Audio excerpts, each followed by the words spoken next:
See, I always used to say everything is in the name. What does it mean? Exodontia.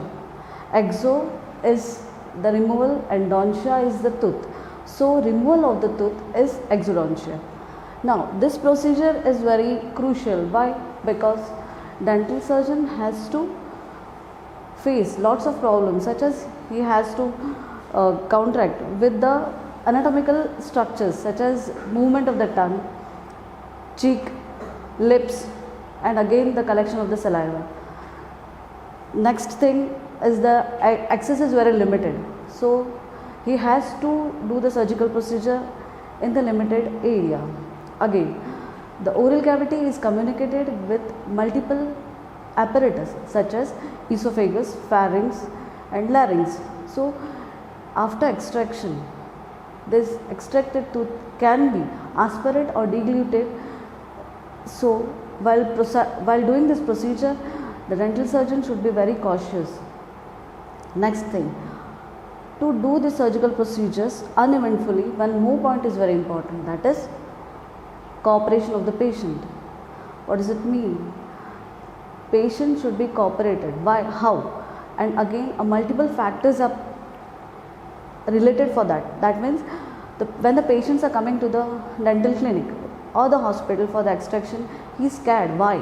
Why? Because some unwanted, some irrelevant informations had been come to him, or the myths are there. Like sometimes the patient used to come to the dental clinic, he'll ask you a question. If you are extracting upper tooth, he'll say, "Aankh to nahi chali jayegi." That is a myth. Like that, phobia of pain. So all this you can conquer. How? If the dental surgeon is more calm, patient, and he has an approach toward reassurance to the patient, then only we can do this procedure, or the dental surgeon can do this procedure very well. Clear? Now the next thing is, this is the definition given by the Jeffrey Ho: the painless removal of the whole tooth or the root with the minimal trauma to the investing tissue, so that the wound heal uneventfully and no post-operative prosthetic problem is created. Clear? Now we can move towards the history of exodontia. See, tooths are not present now. They are present from the ape era. Ape era, that means what?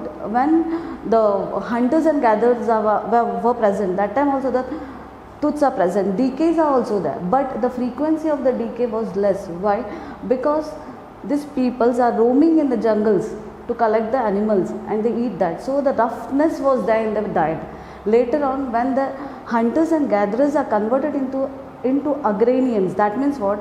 They settled in one area and they start farming. So the percentage of the carbohydrate raised in that diet. So the decay or the percentage or the frequency of the decay had been increased. Sometime it has been said that in some areas, some doctors used to use drill to remove the cavity. Later, Sumerian had also texted that tooth decay is caused. Why? Because of tooth worms. Later on, Aristotle and Hippocrates had authentically wrote some treatment authentically. Then later, and some dentists, or not dentists, but some doctors used to sprinkle some seeds on the charcoal, burning charcoal. Through that, the fumes are released. He allowed his dental patient to absorb that or to inhale these fumes, so that the tooth worm will die in the oral cavity. And then he asked them to rinse it with the hot or the warm water, so that it will wash away. Some people used to later on in before AD 50 of means before 500 to 8000 years back, this all history was there. Later on, it's said to be from 500 BC to 1100 BC, this thing monks was very well educated or well trained in surgical procedures. So they used to carry these procedures, and the barbers, which are always using knives. So they were helping this monk to do this surgical procedures.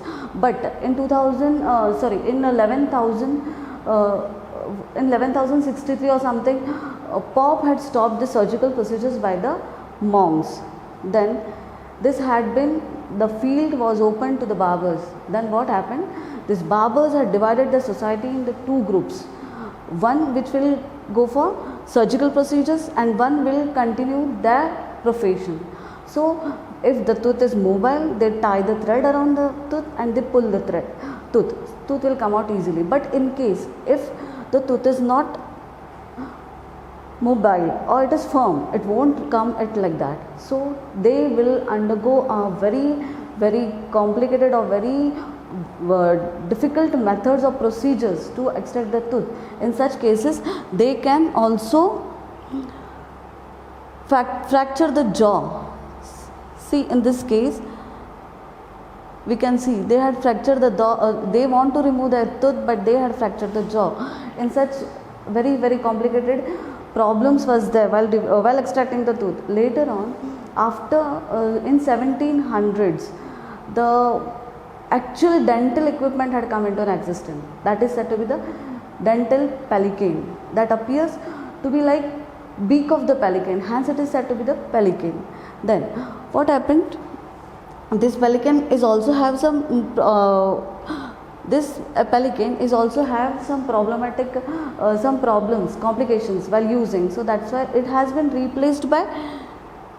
It was replaced by. See, this was the dental pelican. It was invented in late 18th centuries. Then it is replaced by the dental key. Actually, I forget this slide. That is the Hesse. Aristotle and the Hippocrates were the two peoples who had written about the dental treatment that I said. And now this is the pelican. Now this was the dental key and this was the pelican. Clear? Now I'll show you. See here, the pelican was replaced by the dental key. How they are using the instrument? They are engaging the key on the coronal pus surface. They are rotating the handle like this, and then they are removing out the tooth. But this causes a trauma to the surrounding tissue also and the tooth which is nearby it. Later, now we can proceed towards the indication of the extractions. See, even though multiple departments or the multiple subjects are there to preserve the tooth, but still tooth has to go for extraction. Why? Because there are some limitations. Still that see, we can save the tooth when the tooth is having the sound tooth structure, or the cavity or the decay had been reached to the coronal area, or the infection had reached to the pulpal area, or it had been, if it is grossly decayed, tooth structure is totally lost, then we have to go for extraction. And so there are multiple things. What are the indications for extraction? So first thing is the severe caries. If the caries is, which I told you, if the grossly decayed tooth, we cannot save that tooth. Next is the pulpal necrosis. If the pulp is necrosed, that time also we cannot save it.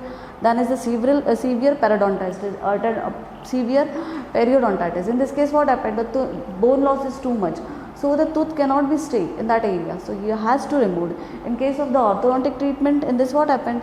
If the oral cavity has to go for the ortho treatment, if the jaw have less area, they have to move the tooth. So that time they has to go for the removal of the premolars. Then your malposed teeth. This malposed teeth will cause a problem. That means what? They will cause a caries. To the they are erupted in some different areas, and so they will cause the hindrance to the anatomical structure, to the to the other tooth, which will come into the masticatory forces, which will used for the mastications.